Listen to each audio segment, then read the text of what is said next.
Hey there, YouTubers. I want to show you something really cool I just bought at a Blaine's Farm and Fleet called a Firepower Sticky Target for 6mm airsoft guns. And I'm using a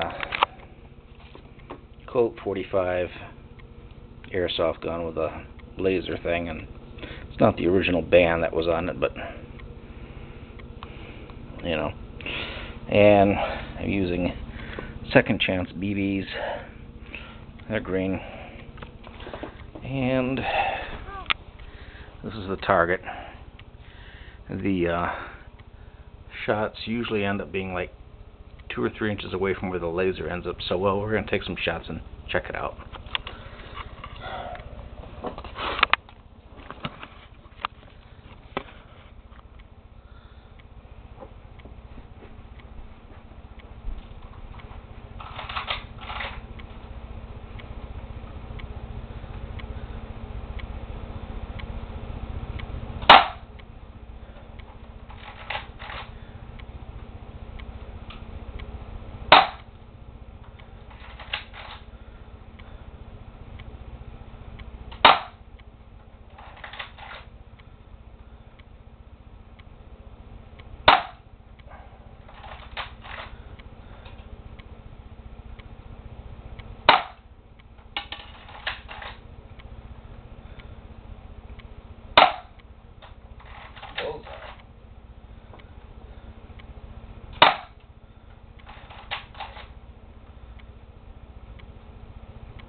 Okay, that's all of them, and as you can see, as